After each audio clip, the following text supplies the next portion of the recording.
Ready now, gates open, dead up and racing.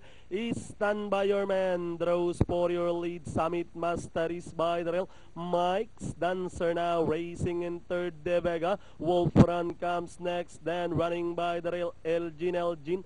Moving a party outside, Isaiah Dragon Royal Aires. Basta, and a long way back to Royal Milestone, rounding at the last 600. Stand by your man by about 2 lengths. Mike's Dancer now racing in second, down in third, Summit Master, De Vega. Wolf Run, Isaiah Dragon moving up by the rail to take fourth as they turn for home. Stand by your man, still leading the field. Mike's Dancer remains in second with 150 to go. Stand by your man, still leading the field. Mike's Dancer moving up down on the inside. Stand by your man. Mike's Dancer is by the rail. Summit Master once again moving up, Isaiah Dragon. And finally, stand by your man. Mike's Dancer. Then comes number 5, Isaiah Dragon, Summit Master, and Wolf Run for your Pentafecta.